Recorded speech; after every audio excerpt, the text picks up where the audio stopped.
आज आपके साथ अचार गोश्त बनाने की एक बहुत ही कमाल की रेसिपी शेयर कर रहा हूँ। और जब भी आप इस तरीके से अचार गोश्त बनाएंगे, यकीन करें आपको मज़ा आने वाला है। बहुत ही कमाल की और सिंपल सी रेसिपी है और इंशाअल्लाह अगर आप मेरे तरीके से बनाएंगे अचार गोश्त आपका ऐसा बनेगा कि आपके दिल से दुआएं निकलेंगी। तो चलें फिर इसको बनाने स्टार्ट करते हैं। बिस्मिल्लाहिर्रहमानिर्रहीम। सबसे पहले इसका हम मसाला बनाएंगे। मसाला बनाने के लिए कुछ चीज़ें आपको ड्राई रोस्ट करनी है और कुछ चीज़ें आपने ऐसे ही पीस लेनी है, ठीक है। तो ड्राई रोस्ट जो चीज़ें हमें करनी है उसके अंदर धनिया है 1½ टेबल स्पून, सफ़ेद ज़ीरा है 1 टेबल स्पून, सौंफ आपने लेनी है, थोड़ी सी क्वांटिटी ज़्यादा होती है सौंफ की, ये भी 1½ टेबल स्पून। इन तीनों चीज़ों को आपने 2 से 3 मिनट के लिए ड्राई रोस्ट कर लेना है। बाकी के जो मसाले हैं इनको हम बाद में यूज़ करेंगे।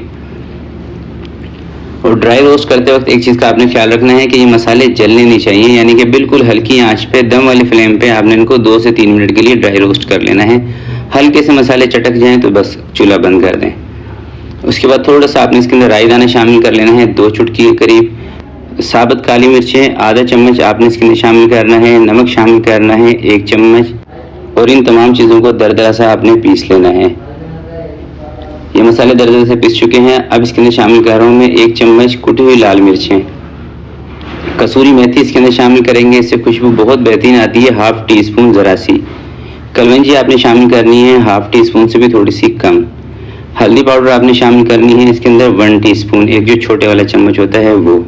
और ज़रा सी आपने इसके अंदर टाटरी भी शामिल करनी है, 2 चुटकी के करीब।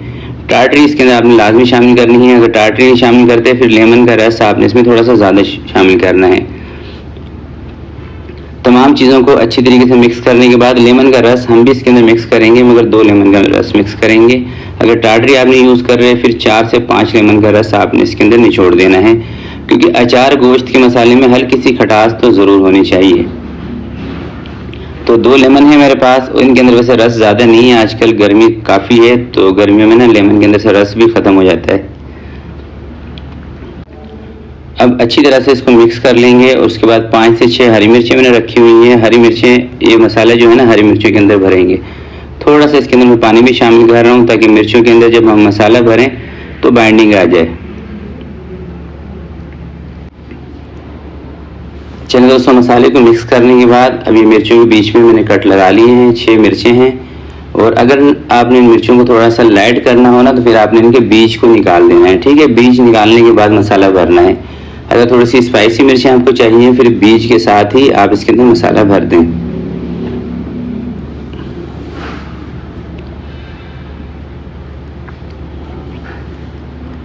तो ये देखें सारे मिर्चों के अंदर मसाला भर दिया है। मसाले को साइड पे करते हैं और एक रखते हैं प्रेशर कुकर चूल्हे के ऊपर। प्रेशर कुकर में ना ये फटाफट से बन जाएगा, ठीक है। 1 कप आपने कुकिंग ऑयल का शामिल कर देना है।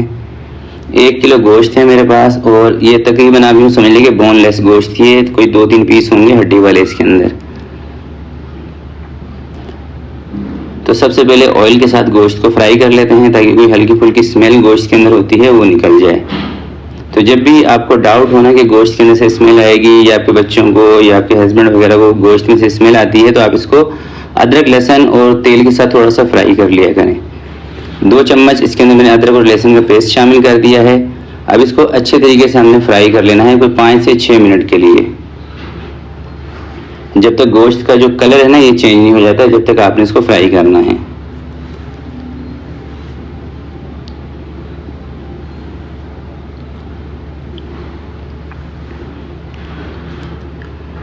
तो ये देखें दोस्तों 5 से 6 मिनट तक गोश्त को मैंने अच्छे तरीके से फ्राई कर लिया है। अब इसके अंदर हमने टमाटर शामिल करने हैं। 4 से 5 टमाटर आप शामिल कर लें। वेट के हिसाब से आप देखेंगे तो तकरीबन 300-350 ग्राम टमाटर हैं बड़े साइज़ के। और इसके अंदर मसाला शामिल कर देते हैं। मसाला टमाटर के साथ दोबारा से इसकी थोड़ी सी भुनाई करते हैं कोई 3 से 4 मिनट के लिए। और अगर आप प्रेशर कुकर के अंदर गोश्त को गलाना चाहते हैं तो फिर आपने इसके अंदर ज़्यादा पानी नहीं डालना, ठीक है, क्योंकि गोश्त का अपना ही दोस्तों पानी होता है। और टमाटर जब आप 300-400 ग्राम के करीब टमाटर इसमें शामिल करेंगे तो टमाटर का भी पानी है। तो अगर आप इसके अंदर ज़्यादा पानी शामिल कर देंगे फिर क्या होगा कि बाद में आपको पानी सुखाना पड़ेगा और पानी सुखाते सुखाते आपका गोश्त जो है ये बिल्कुल नरम हो जाएगा। तो ये देख रहे हैं 2 से 3 मिनट इसको मैंने फ्राई किया है। टमाटरों ने सारा अपना पानी छोड़ दिया है और एक्स्ट्रा पानी इसके अंदर हमने कोई नहीं शामिल किया, ठीक है। गोश्त ने भी पानी छोड़ा, टमाटरों ने भी पानी छोड़ा। 3 से 4 मिनट इसकी भुनाई करने के बाद अब इसके अंदर मैं और पानी नहीं शामिल कर रहा हूँ, ठीक है। इसी पानी के अंदर हम गोश्त को गलाएंगे। अगर इससे पानी कम हो आपके गोश्त में, फिर आपने थोड़ा सा पानी ऐड कर लेना है। अदरवाइज प्रेशर कुकर के अंदर इतना ज़्यादा पानी ऐड करने की ज़रूरत नहीं होती है। तो अब इसके ऊपर मैं लगा रहा हूँ कवर लगा के हम इसको 15 से 18 मिनट तक पकाएंगे। सीटी बजने के बाद 15 मिनट तक पकाएंगे, बस आप यूँ समझ लें, और थोड़ी सी मीडियम आंच पर 15 मिनट तक दोस्तों सीटी बजने के बाद पकाने के बाद अब सीटी को हटा देता हूँ इसके ऊपर से मैं, और स्टीम निकलने का इंतज़ार करते हैं। तो कुकर में से स्टीम दोस्तों निकल चुकी है, कवर को हटाएंगे। देख रहे हैं ना, अभी भी इसके अंदर पानी मौजूद है, और यकीन करें पानी इसके अंदर हमने बिल्कुल भी नहीं शामिल किया। तो अब क्या करना है कि इसका जो पानी है टमाटर का और गोश्त का, ये आपने तेज़ आंच पे सुखा लेना है, और इसी दौरान आपने गोश्त को भी चेक कर लेना है, क्योंकि गोश्त गलेगा जब भी आपको मज़ा आएगा। कच्चे गोश्त के अंदर कोई सालन दोस्तों अच्छा नहीं बनता है। जब गोश्त गल जाता है तभी उसका जो अर्क है, रोगन है, वो निकल के सालन के अंदर आता है, और टेस्ट भी जब ही आता है। तो तेज़ आंच पे इसका पानी मैंने ड्राई कर लिया है। अब बारी है इसके अंदर दही शामिल करने की। तो 1 कप इसके अंदर मैं दही शामिल करूंगा, जो तकरीबन 200 ग्राम बनती है। और दही आपने इसके अंदर ना फेंट के शामिल करनी है, ठीक है। दानेदार दही नहीं शामिल करनी, दही को थोड़ा सा फेंट लेना है, उसके बाद इसमें शामिल करनी है। दही मिक्सिंग करने के बाद इसके अंदर जो हमने हरी मिर्चें भर के रखी थी ना, वो आपने डाल देनी है, और 5 से 7 मिनट के लिए इसको कवर लगाएंगे। आँच को कर देंगे कम, 5 से 7 मिनट हल्की आँच पे हमने अब इसको पकाना है। एक दफ़ा दही इसके अंदर मैं मिक्स कर लूँ, हरी मिर्च डाल देते हैं इसके अंदर,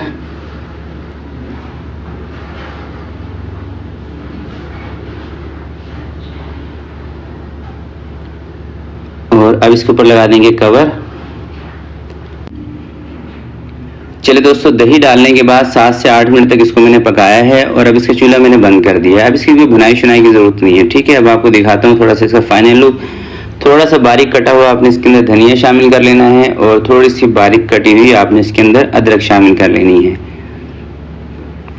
खुशबू तो यकीन करें बहुत कमाल की आ रही है इसके अंदर से, खासकर जो सौंफ की और धनिया की जो खुशबू है ना, बहुत बेहतरीन है।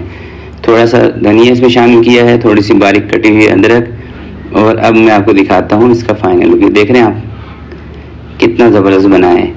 और जब भी दोस्तों अचार गोश्त बनाएं तो इसमें एक चीज़ का ख्याल रखिएगा कि इसकी बोटियों का जो साइज़ है ना, थोड़ा सा छोटा रखिएगा। बीफ का जब भी आप बना रहे हो कोई भी चीज़, तो बोटियों का साइज़ थोड़ा सा छोटा रखेंगे ना, तो गोश्त को गलने में आसानी रहती है। तो आज की वीडियो के लिए दोस्तों इतना ही। वीडियो अगर आपको अच्छी लगे तो प्लीज़ आपने इसको लाइक ज़रूर करना है। तो आपसे मिलते हैं किसी नेक्स्ट वीडियो में। तब तक के लिए अपना बहुत सारा ख्याल रखिएगा, अपने वालिदैन का ख्याल रखिएगा। अल्लाह हाफिज़।